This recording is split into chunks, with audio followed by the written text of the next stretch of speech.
A manufacturing concern whose books are closed on 31st March. तो बताओ books कभी close हो रहा है sir 31st March. Year and कब होना चाहिए 31st मार्च। डेप्रीसिएशन कब चार्ज करोगे सर हर साल 31st March. Okay. Purchased machinery for ₹1,50,000 on 1st April 2011। कब खरीदा 1st April मतलब साल के डे वन पे, तो इसके ऊपर 12 महीने का डेप्रीसिएशन आएगा। Very. Additional machinery was acquired for ₹40,000 on 30th September 2012।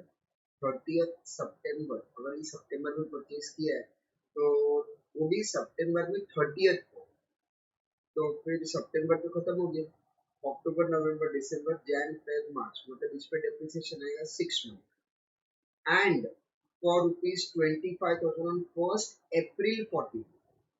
1st April 2014 को भी खरीदा है। ठीक है। फिर उसने क्या बोला है certain machinery which was purchased for ₹40,000 on 30th September 2012 was sold for ₹34,000 on 30th September 2014। कब खरीदा था 30th September 2012 को, राइट। 30th September 2012 को फॉर ₹40,000। तो कौन सा वाला मशीन के बारे में बात कर रहे हैं जो एडिशनल मशीनरी है was acquired for ₹40,000 on 30th September 2012। इसको उसने क्या बोला ये हमने बेचा। ठीक है। आगे give machinery account for the year ended 31st March 2015 taking into the account depreciation at the rate of कितना percent 10% per annum on which basis return down value basis। Okay चलो तो सबसे पहले हम लोग अपना लाइन डायग्राम बना लेते हैं। सो लाइन डायग्राम के अंदर कितने साल का बनाना पड़ेगा सर देखो 1st April 2011 बोला है तो 11 से 12, 12 से 13, 13 से 14, 14 से 15। ओ माय गॉड 4 साल का। ओके चलो लेट्स सी।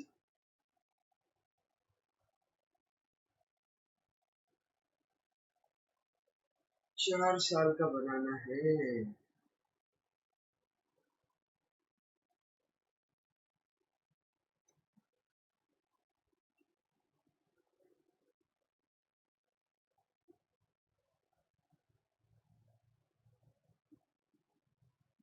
चलो यहाँ से स्टार्ट होगा first year, second year, third year and fourth. ठीक है। कब से स्टार्ट हो रहा है 1st April 11। 1st April 11 से लेकर 31st March 12 तक। देन 1st April 12 से लेकर 31st March 13 तक। देन 1st April 13 से लेकर 31st March 14 तक। 1st April 14 से लेकर 31st March 15। ठीक है। चलो ये हो गया अपने 4 साल। अब देखते हैं वन बाय वन कब कब परचेज किया। एक परचेज किया 1st April 11 मतलब एक जो परचेज है वो इसी डेट पे है, राइट। परचेज किया जिसका ओरिजिनल कॉस्ट कितना है सर उसका ओरिजिनल कॉस्ट है 1,50,000। 1,50,000 ओके। देन सेकेंड वाला परचेज कब किया सर सेकेंड वाला परचेज किया 40,000 मतलब कब खरीदा 30th September 12। 30th यहाँ लिख देता हूँ 30th September 12 बताओ ये डेट कब आएगा? सर अगर फर्स्ट ईयर देखे तो 31 मार्च 12 को ही खत्म हो रहा है, राइट? और सेकेंड ईयर का बात करें तो 31 मार्च 13 को एंड हो रहा है। तो मेरे को लग रहा है सर इन दोनों के बीच में आएगा ये 30 सितंबर 12। Very good. तो आ जाते हैं इन दोनों के बीच में, यहाँ पे एक लाइन ड्रॉ कर देते हैं, डेट लिख देते हैं 30 सितंबर 2012। इस डेट पे क्या किया है? परचेज, और उसका ओरिजिनल कॉस्ट है 40,000, है ना? चलो, देन उसके बाद सर फिर से परचेज किया हुआ है कभी 25,000 रुपीज का, और वो परचेज के 1 अप्रैल 14 को। ओके, तो 1 अप्रैल 14 मतलब ये डेट, मतलब थर्ड ईयर के फोर्थ ईयर। सर वो तो फोर्थ ईयर है। Very good. तो इस डेट पे हमने क्या किया है? परचेज किया है, और उसका ओरिजिनल कॉस्ट कितना है? 25,000। डन। एंड देन उसने क्या बोला है? Certain machinery which was purchased for rupees 40,000 on 30th September 2012 was sold for rupees कितने में? 34,000। ये उसका सेलिंग प्राइस है। कब बेचा? 30th September 2014। तो बताओ कहाँ पे आएगा? सर वो तो यहाँ पे आएगा, यहाँ पे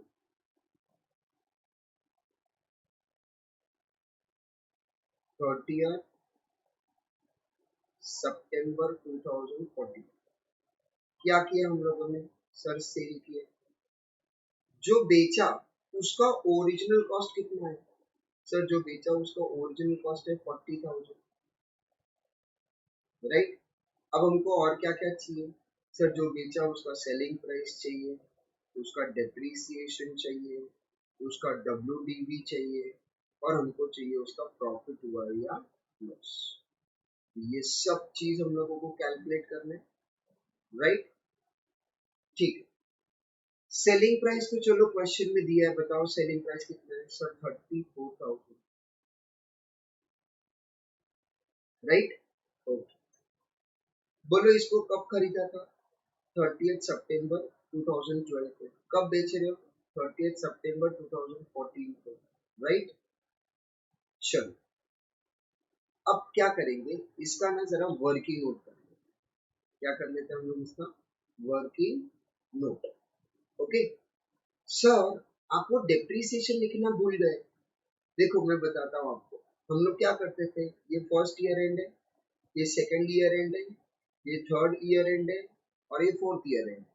हम लोग ने यहाँ पे चारों का डेप्रीसिएशन लिखते थे, वो आप लिखना भूल गए लगता है इस वर्किंग नोट में। देखो अब हम लोग कर रहे हैं RBM method, reducing balance method, मतलब WDV मेथड। तो यहाँ पे जो डेप्रीसिएशन है ना, वो तुम यहाँ पे कैलकुलेट नहीं कर सकते। सर क्यों? अरे पहले FIM मेथड में कैलकुलेट किया, क्योंकि वहां पे जो डेप्रिसिएशन होता था वो ओरिजिनल कॉस्ट पे होता था। किस पे होता था? किस पे होता था? ओरिजिनल, ये दिख रहा है तुम लोगों को? इस पे होता था, ओरिजिनल कॉस्ट पे। लेकिन अब ये जो मेथड है दैट इज RBM मेथड। तो RBM मेथड में तो ओरिजिनल कॉस्ट पे ले नहीं सकते, एंड वी कैन नॉट से what is the WDV, right?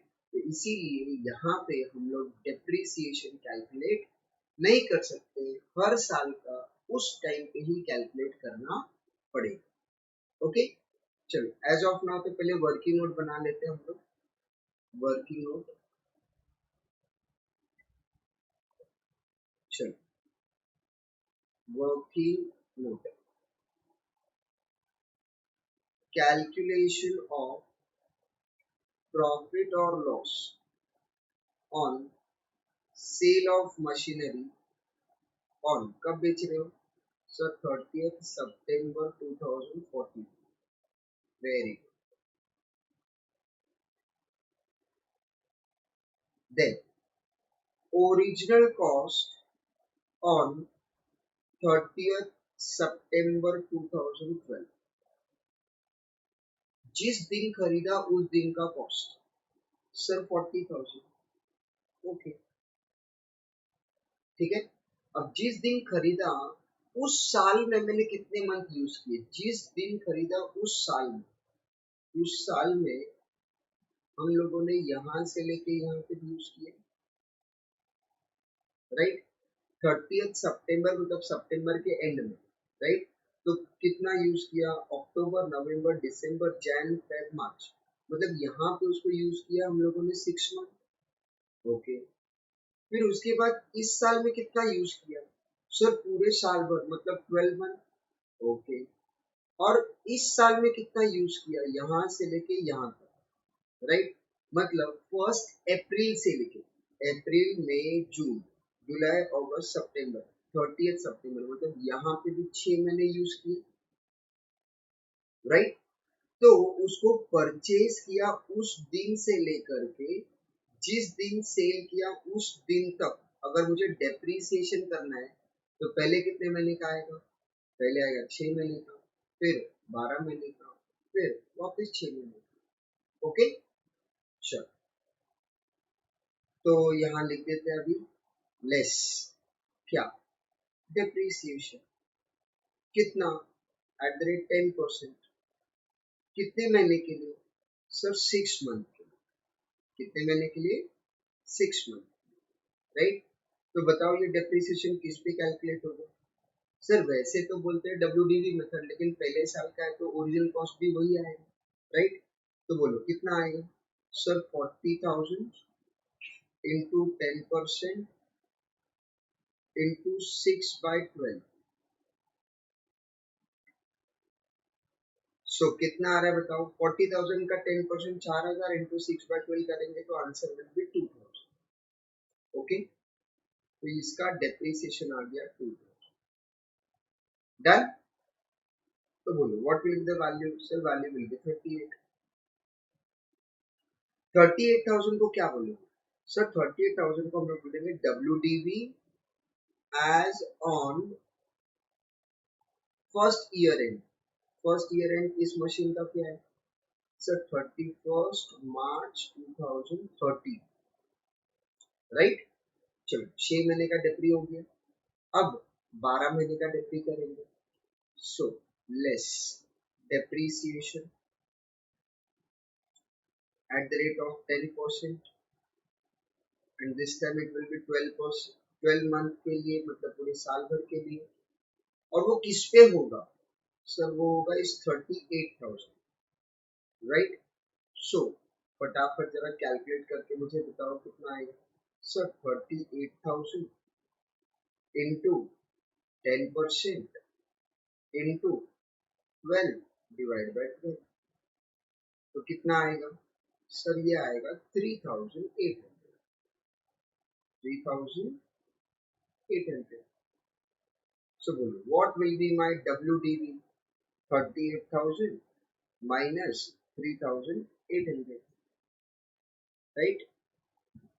So that comes to 34,200। क्या ये 34,200 सर WDV है, कौन से डेट का, as on 31 March 2014। Very good.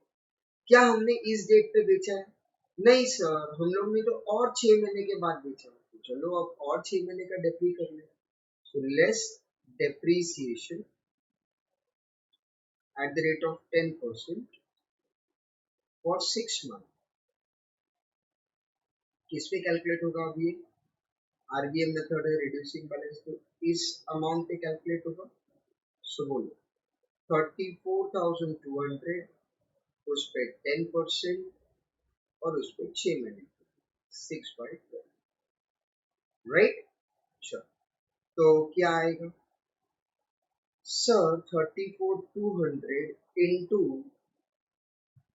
10% into 6/12, so that comes to 1710 1710 zero. तो मुझे बताओ what will be my WDV। Sir वो आएगा 32,490।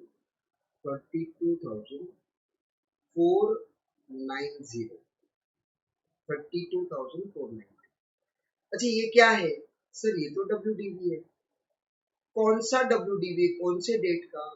As on 30 September 2014। सर यही तो अपना डेट ऑफ सेल है। हाँ, तभी तो हम लोग ने इस डेट तक कैलकुलेट किया। तो हम लोगों को चाहिए भी क्या? हम लोग को वही तो चाहिए, WDV on the date of sale. क्या चाहिए हम लोगों को? WDV on the date of sale, right.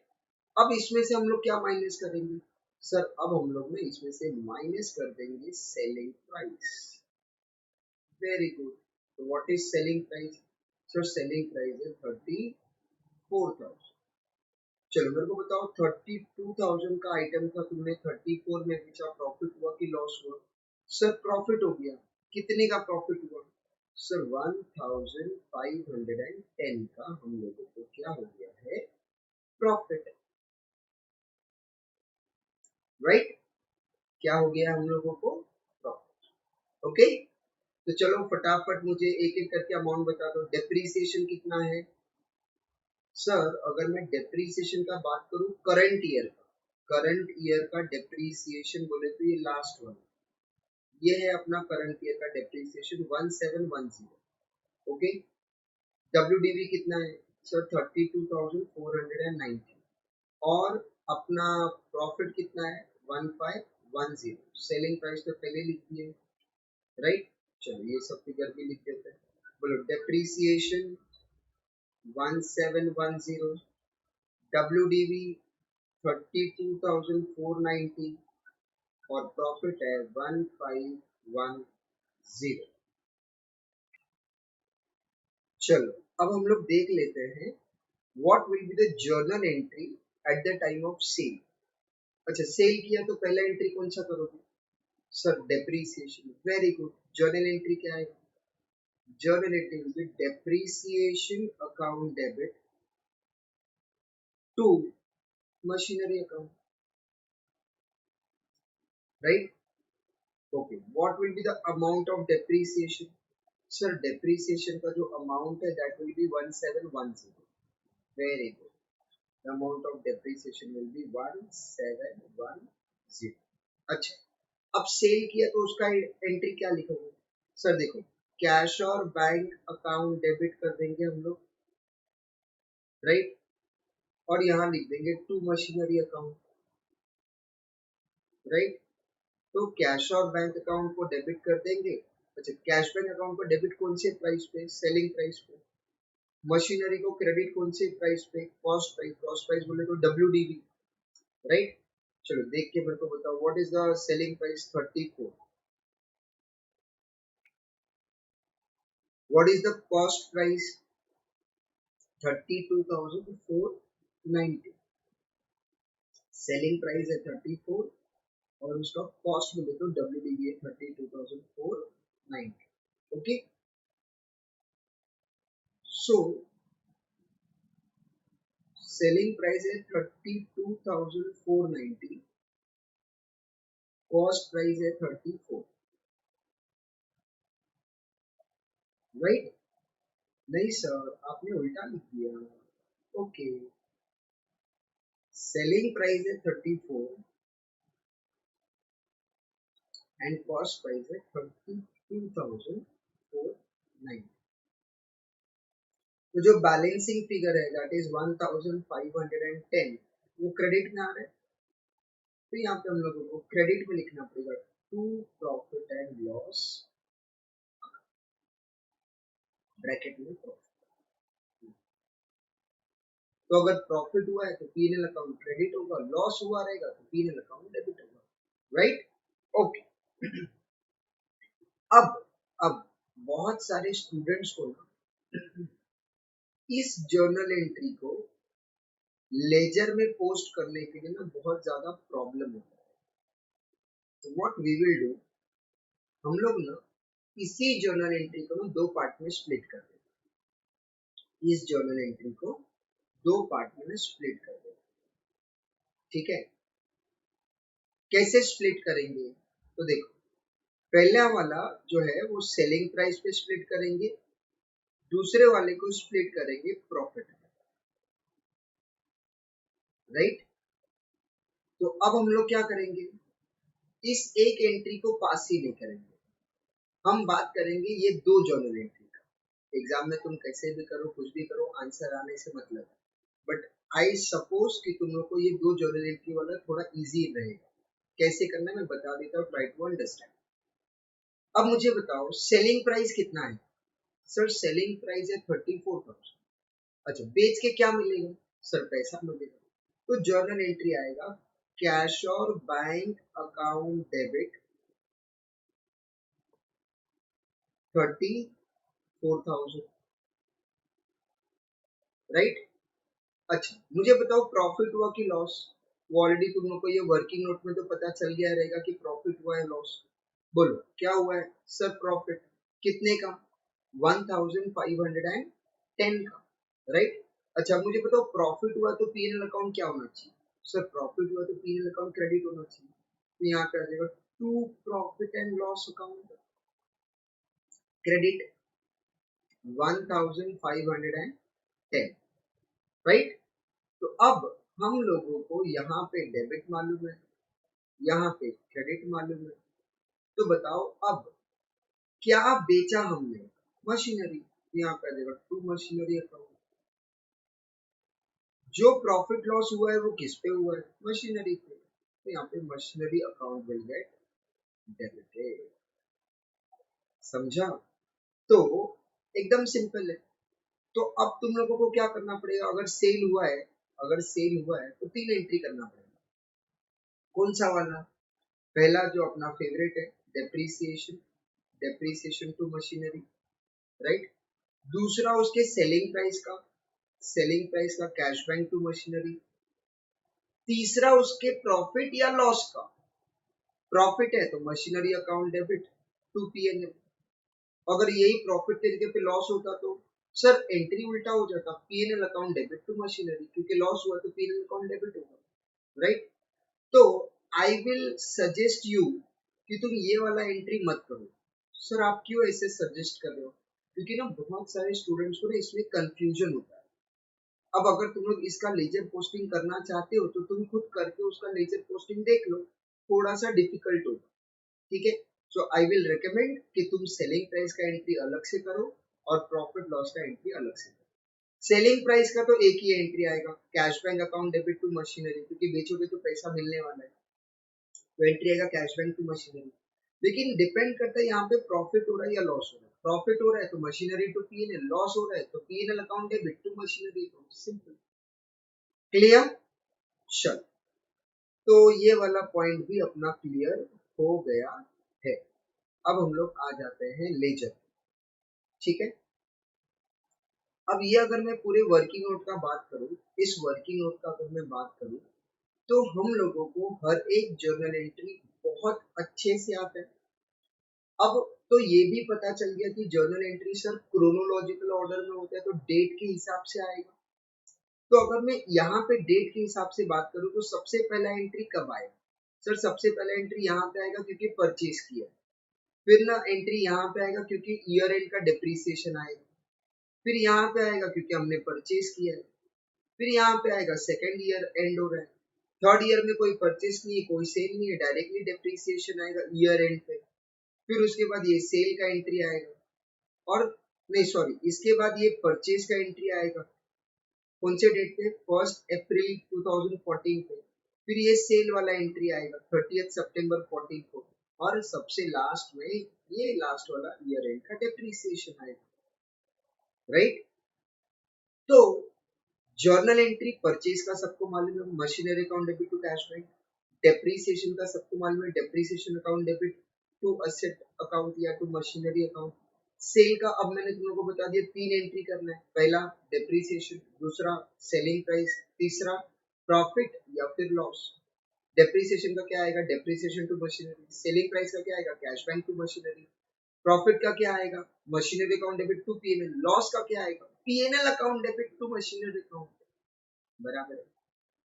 चलो, तो अब यहाँ पे हम लोगों को हर एक चीज डिटेल में समझ में तो आ गया। अब सिर्फ प्रॉब्लम ये है कि ये जो ईयर एंड है इस पे क्या डिप्री आएगा, इस ईयर एंड पे क्या आएगा, इस ईयर एंड पे क्या आएगा, और इस ईयर एंड पे डेप्रीसिएशन का अमाउंट क्या आएगा, that is the problem, right.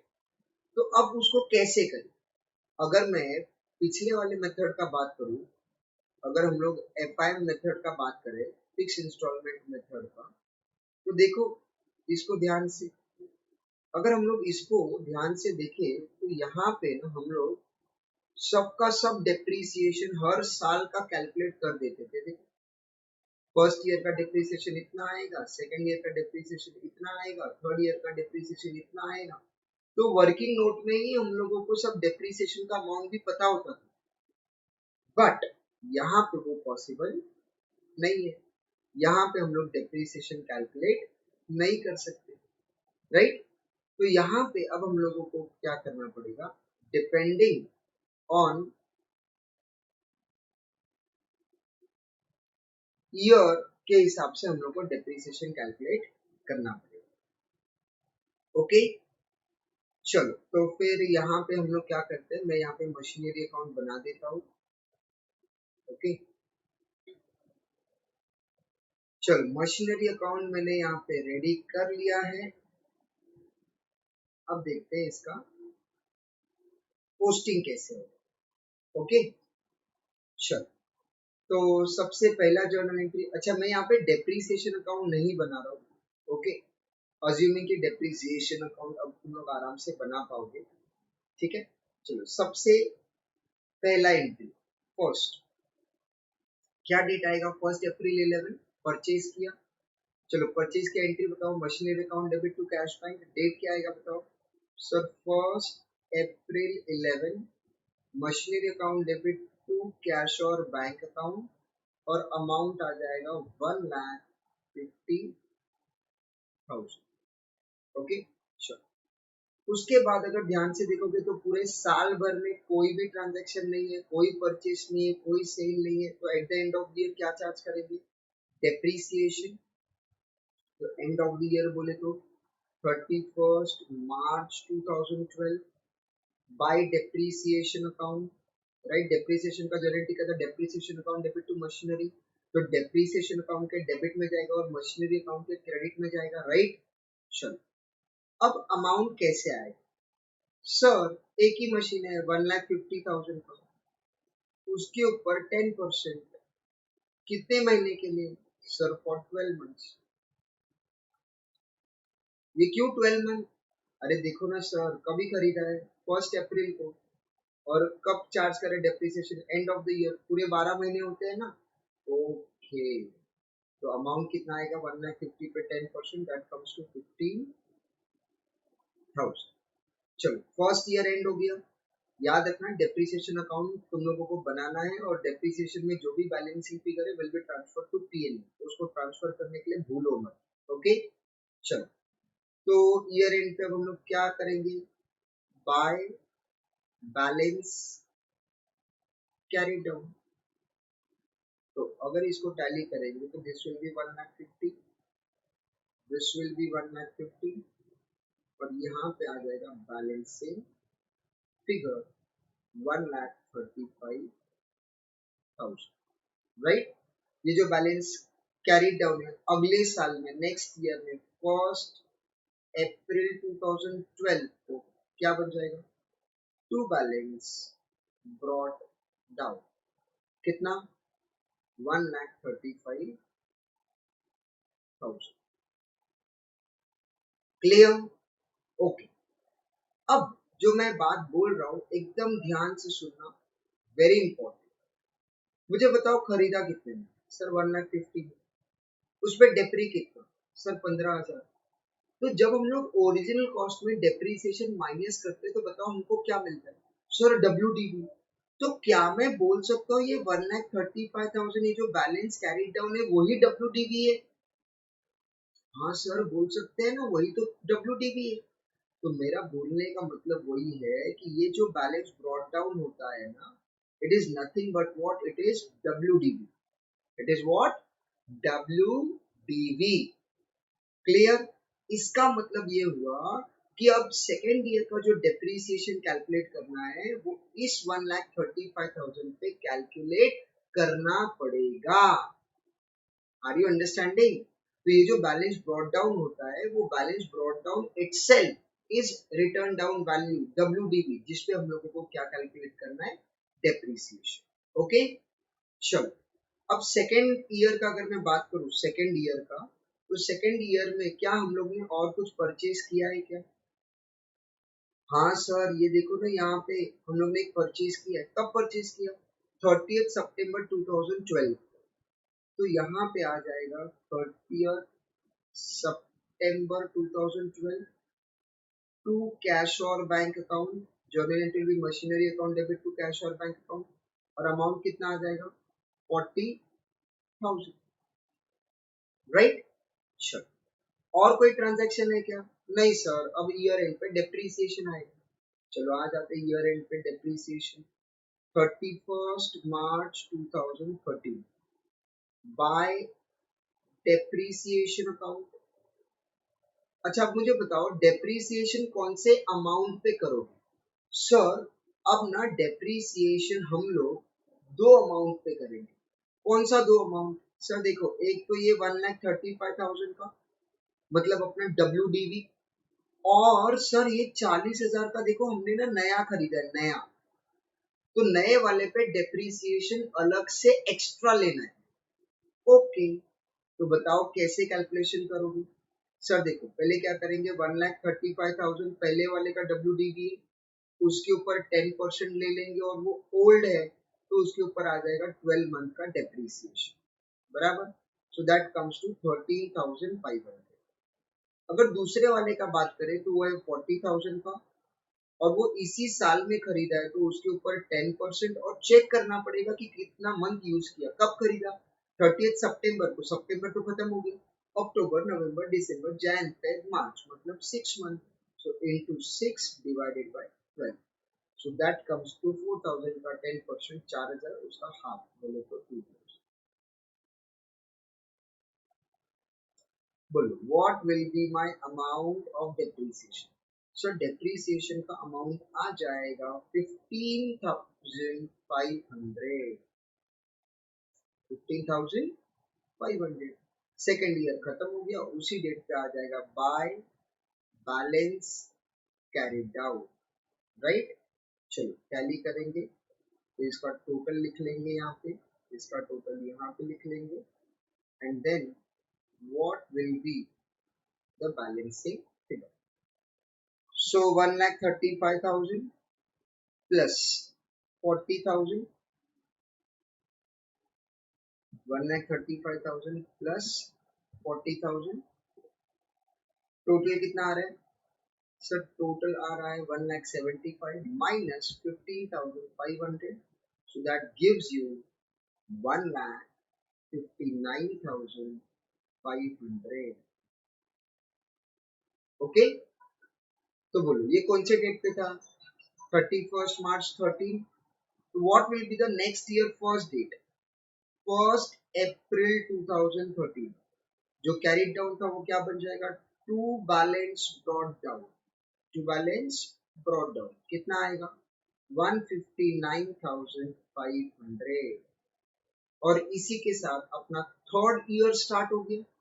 चलो, अब मुझे एक बात बताओ, ये जो बैलेंस लिखा है, ये जो बैलेंस लिखा है 159,500, क्या ये WDV है?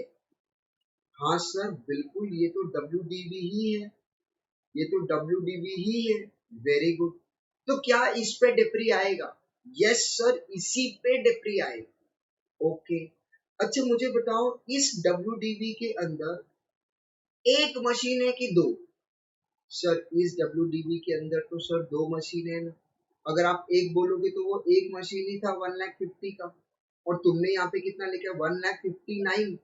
तो कॉमन सेंस है सर इसके अंदर दो मशीन है, कौन से दो मशीन है, उसके अंदर एक ये 1,50,000 वाला है और एक ये 40,000 वाला है, और ये जो 1,59,500 है that is WDV of both the machine.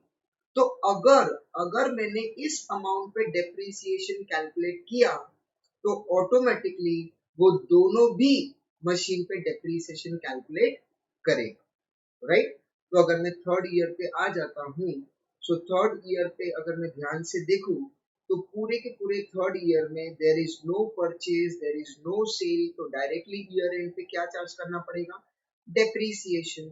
तो आ जाएंगे हम लोग 31 मार्च 2014 पे बाय डेप्रीसिएशन अकाउंट, राइट। और इस बार हम लोग डेप्रीसिएशन चार्ज करने वाले हैं 159,500 पे इंटू 10%, और कितने महीने के लिए सर, कंपल्सरी 12 मंथ, क्योंकि अब दोनों के दोनों मशीन अपने लिए ओल्ड हो गए, राइट।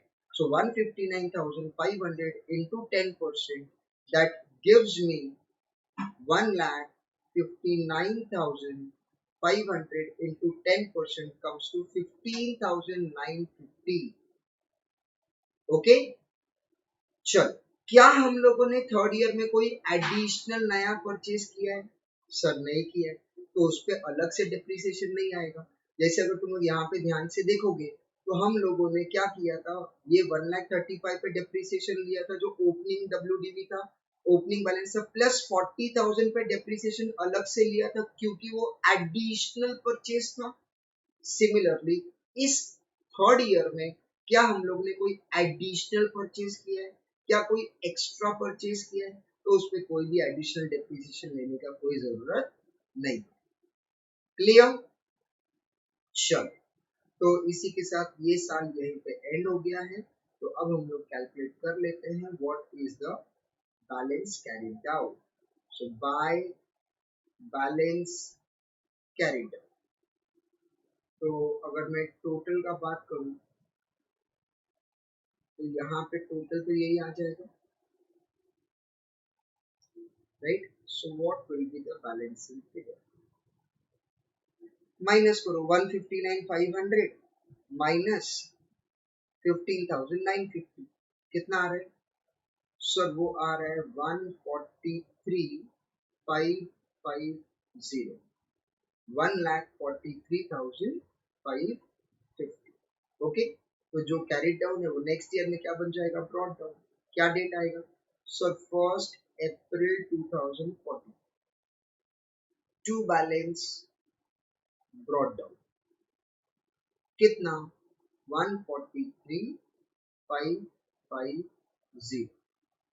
अच्छा बताओ फटाफट, क्या ये WDV है, हाँ सर बिल्कुल WDV है।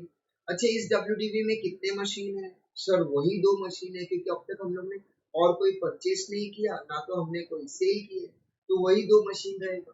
अच्छा और एक मशीन खरीदा होता तो सर इसके अंदर टोटल 3 मशीन आ जाते ऑटोमेटिकली, क्योंकि जो परचेस करते वो हम लोग यहाँ लिखते और उसके ऊपर डेप्रिसिएशन अलग से यहाँ पे एक्स्ट्रा कैलकुलेट कर लेते, तो ऑटोमेटिकली ये जो बैलेंस ब्रॉड डाउन है उसके अंदर टोटल मिला के 3 मशीन हो जाए। Okay, now coming to the fourth year, क्या दिया है फोर्थ ईयर में देख लेते हैं। सर फोर्थ ईयर का अगर हम लोग बात करें तो फोर्थ ईयर में उसने यहाँ पे देखो एक परचेज किया है, कौन से डेट पे, पहली तारीख। ओके चलो आ जाओ फटाफट फटाफट, सेम डेट पे 1 अप्रैल 2014 को परचेज किया है, तो यहाँ पे आ जाएगा टू कैश और बैंक अकाउंट और अमाउंट आ जाएगा 25,000, राइट। तो अब मुझे क्या करना पड़ेगा, अब मुझे जब डेप्रीसिएशन कैलकुलेट करना है तो इस पे कैलकुलेट करना पड़ेगा और इसके ऊपर अलग से कैलकुलेट करना पड़ेगा, और उसके बाद जो मेरा WDV आ जाएगा उस WDV में टोटल 3 मशीन आ जाएगी, राइट। तो यहाँ पे अगर मैं बात करूँ तो ये 2 मशीन है, यहाँ पे अगर मैं बात करूँ तो 1 मशीन है। अगर मैंने डेप्रिसिएशन कैलकुलेट किया और नया WDV कैलकुलेट किया तो उस नए WDV में इन ऑल टोटल 3 मशीन आएंगे। क्लियर, चलो, तो ये जो 25,000 का जो नया परचेज किया है उसके ऊपर डेप्रिसिएशन अलग से कैलकुलेट करना पड़ेगा, राइट? ओके, चलो अब हम लोग उसी ईयर में थोड़ा आगे चलते हैं, देखते हैं क्या लिखा है। चलो, परचेज का एंट्री तो कर लिया, अब नेक्स्ट डेट क्या आएगा? सो नेक्स्ट डेट आएगा 30 सितंबर 2014। हमने क्या किया है सर? सेल किया है। सेल किया तो कितना एंट्री करना पड़ेगा सर? सेल किया तो 3 एंट्री करना पड़ेगा। कौन कौन सा 3 एंट्री सर? पहला डेप्रिसिएशन का, दूसरा आएगा सेलिंग प्राइस का, और तीसरा आएगा प्रॉफिट का। ओके, तो ये 3 एंट्री करना पड़ेगा, बराबर है। चलो, पहला एंट्री बताओ sir. Depreciation account debit to machinery. Depreciation account debit to machinery का मतलब डेप्रीसिएशन अकाउंट के डेबिट में और मशीनरी अकाउंट के क्रेडिट में, राइट? तो क्या बोला मैंने? डेप्रीसिएशन अकाउंट के डेबिट में और मशीनरी अकाउंट के क्रेडिट में। तो डेप्रीसिएशन अकाउंट तो हमने नहीं बनाया, बट तुम लोग बनाने वाले हो, तो डेप्रीसिएशन अकाउंट के डेबिट में लिख देना और मशीनरी अकाउंट के क्रेडिट साइड में बाय डेप्रीसिएशन अकाउंट, राइट? अच्छा, इसका डेट क्या आएगा सर? इसका डेट आएगा 30 सितंबर 2014। 30 सितंबर 2014, राइट?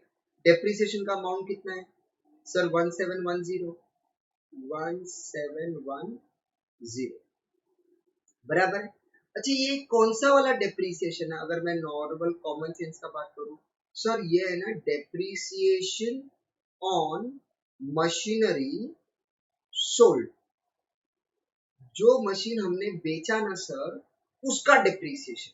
ओके, इसका मतलब ये हुआ कि जो मशीन हमने बेच दिया है उसका डेप्रिसिएशन ऑलरेडी हो चुका है। ओके, समझा। चलो ठीक है, तो डेप्रिसिएशन हो गया। सेकेंड जर्नल एंट्री क्या आएगा सर? सेलिंग प्राइस का। चलो, सेलिंग प्राइस का जर्नल एंट्री बताओ sir. Cash bank account debit to machinery, तो मशीनरी अकाउंट में कहाँ जाएगा सर? मशीनरी अकाउंट के क्रेडिट साइड में जाएगा। Date will remain same, by cash और बैंक अकाउंट ब्रैकेट में चाहिए तो you can write selling price और अमाउंट है 34,000।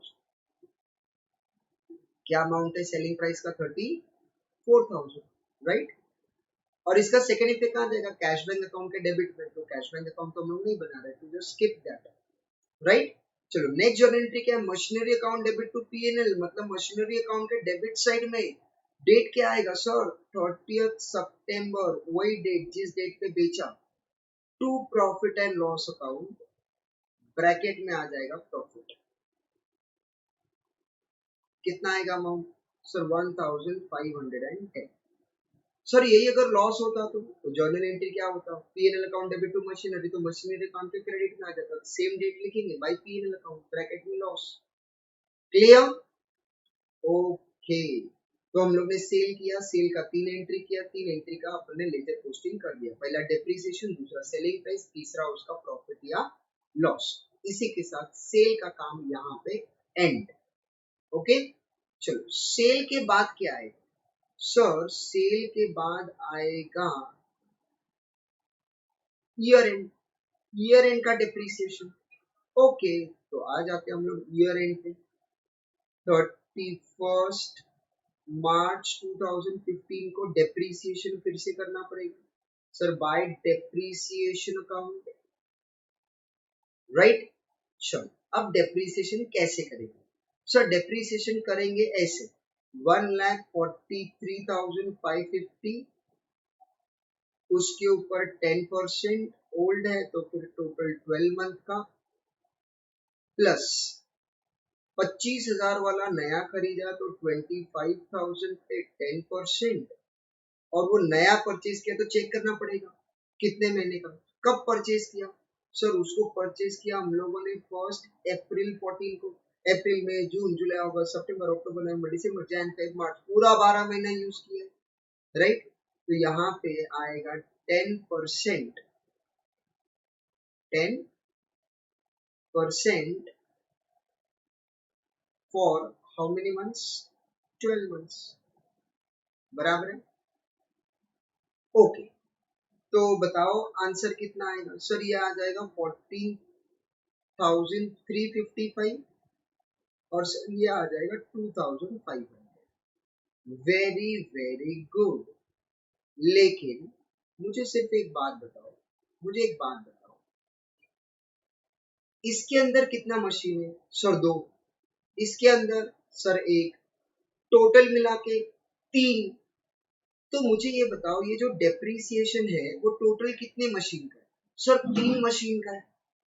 अच्छा, ठीक है, ओके, चलो। अब मुझे ये बताओ कि इस डेट पे तुम्हारे पास कितने मशीन थे? इस डेट पे सर 1।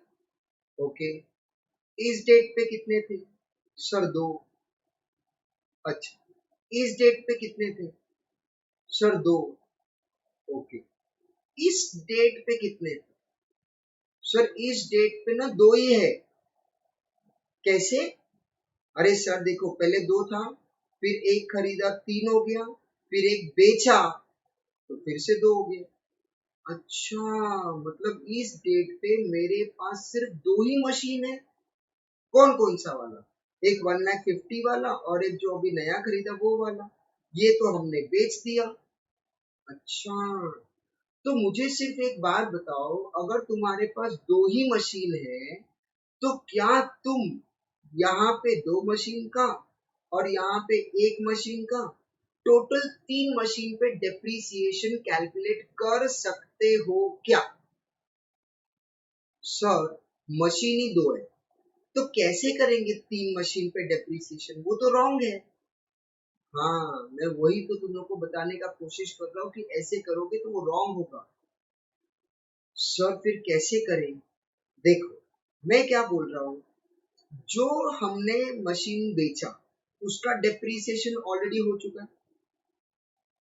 जो मशीन हमने बेचा उसका डेप्रीसिएशन ऑलरेडी हो चुका है, और उसका जो WDV है वो इसके अंदर ऑलरेडी है। इसके अंदर 2 मशीन है, राइट? जो बेचा वो भी है और जो हम लोगों के पास है वो भी है। तो अब मुझे क्या करना पड़ेगा, कैसे करना पड़ेगा? ध्यान से सुनो, try to understand, this is very important. चलो मुझे एक बात बताओ, हम लोग नॉर्मली इस पे डिप्री करते हैं, नॉर्मली नॉर्मली इस अमाउंट पे डिप्री करते हैं। बताओ उसका डेट क्या है? Sir 1 April 14। क्या है? 1 अप्रैल 14। अब ऊपर आ जाओ वर्किंग नोट में, ऊपर आ जाओ वर्किंग नोट में, आ गए यहाँ पे। अब मुझे बताओ 1 अप्रैल 14 इस वर्किंग नोट में ढूंढ के बताओ। सर ये जो 31 मार्च 14 है ना, यही बनेगा 1 अप्रैल 14। 31 मार्च 14, इसी का मतलब नेक्स्ट डे 1 अप्रैल होता है ना सर। तो इसका मतलब ये क्या है? What is this? This is WDV as on 1 April 14, और उसका वैल्यू कितना है? 34,200। 34,200। और अगर तुम लोग ध्यान से देखोगे, ध्यान से देखोगे तो ये जो डेप्रीसिएशन है ये हमने 34,200 पे ही तो कैलकुलेट किया है। इसका मतलब ये हो गया कि जो मशीन मैंने बेचा है उसके WDV पे ऑलरेडी डेप्रीसिएशन हो चुका है। तो ये जो 34,200 है ये क्या है? ये WDV है जो हमने मशीन बेचा उसका। तो हमको क्या करना पड़ेगा, इसमें से ये जो वैल्यू है 143,500, ये जो वैल्यू है 143,500, 143,500, उसमें से हमको माइनस कर देना पड़ेगा जो हमने मशीन बेच दिया। जो मशीन बेच दिया वो हमारे पास है क्या? जब वो मशीन ही नहीं तो उस पर डेप्रीसिएशन कैसे करें? सर लेकिन कौन सा अमाउंट माइनस करें? अरे वो अमाउंट माइनस करो जिसपे हमने डेप्रीसिएशन ऑलरेडी चार्ज किया है। या फिर तुम क्या कर सकते हो, ये डेट चेक करो, 1 अप्रैल 14। ऊपर जाओ, देखो वर्किंग नोट में 1 अप्रैल 14 का क्या अमाउंट है। यहाँ देखो ये जो WDV ना, ये वाला, ये WDV 1 अप्रैल 14 का है, उसका क्या अमाउंट है? 34,200। और इस 34,200 पे देखो डेप्रीसिएशन ऑलरेडी चार्ज है, तो एक ही अमाउंट पे 50 बार थोड़ी ना डेप्रीसिएशन होगा। हाँ सर, तो फटाफट यहाँ पे आ जाओ, यहाँ पे से 34,200 माइनस कर दो। क्यों माइनस कर दूं? सर इसमें से ना ये 34,200 वाला मशीन हमने बेच दिया और बेचते वक्त ऑलरेडी उस पर डेप्रिसिएशन कर लिया है, तो उस पर वापस से डेप्रिसिएशन करने का कोई जरूरत नहीं है। तो हमको क्या करना है, ये जो 1,43,550 था उस पर 2 मशीन था, तो अब वो 2 मशीन हमारे पास है ही नहीं, तो ईयर एंड पे हम 2 मशीन पे डेप्रिसिएशन कर ही नहीं सकते। तो हमको क्या करना पड़ेगा, 143,500 में से जो मशीन बेचा उसका WDV उसमें से माइनस कर दो, क्योंकि उसका डेप्रिसिएशन ऑलरेडी हो चुका है, हमको उसके ऊपर वापस से डेप्रिसिएशन कैलकुलेट नहीं करना है। ओके चलो, तो अब क्या करेंगे, 143,550 माइनस कर देंगे 34,200, बैलेंस बचेगा, what will be the balance, balance कितना बचेगा sir, balance will be 1,09,350। Okay, तो 1,09,350 ये जो WDV तुमको दिख रहा है, इतने का मशीन अपने पास है, जो एक मशीन बचा है वो इतने का है, राइट, तो उसके ऊपर 10% फॉर 12 मंथ्स, क्योंकि वो ओल्ड है, तो बताओ कितना आएगा सर, वो आ जाएगा 10,935।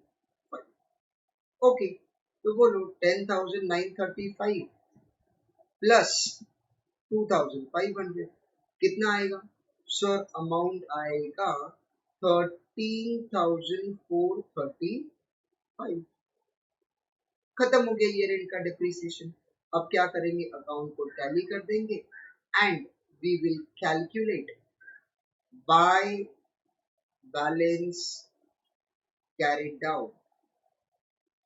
बोलो what will be the balance carried down sir, 143,550 plus 25,000 plus 1510, total आ गया 1,70,060, माइनस करेंगे 1710, माइनस करेंगे 34,000, माइनस करेंगे 13,435, so that gives me 1,20,950, 1,20,900। Clear? चलो, अब मुझे एक बात बताओ, अगर तुम डेप्रिसिएशन अकाउंट बना रहे हो तो डेप्रिसिएशन अकाउंट में ये जो 4th ईयर उसमें क्या क्या ट्रांसफर करोगे, एक तो ये वाला अमाउंट जाएगा 17,010, 1,710 and 13,435, तो what will be your transfer to PNL, so transfer to PNL आएगा 1,710 प्लस 13,435, टोटल आ जाएगा 15,145। तो जो लास्ट ईयर का ट्रांसफर टू पीएनएल है that will be 15,145। क्लियर? चलो जरा अब हम लोग इन लोगों का भी सॉल्यूशन देख लेते हैं, इन लोगों ने कैसे किया है। लेट्स सी, यहाँ पे डायरेक्टली पहले आंसर चेक कर लेते हैं। अपना कितना था, 1,20,915, यहाँ पे 1,20,950। ओके, तो ये पूरा का पूरा सम सेम टाइप से सॉल्व किया जैसे हम लोग ने किया है। इनका वर्किंग नोट और अपना वर्किंग नोट थोड़ा सा डिफरेंट है, बट आई विल सजेस्ट कि जैसे मैंने किया वैसे करोगे तो ज्यादा बेटर है, it will help you a lot. ठीक है, समझा?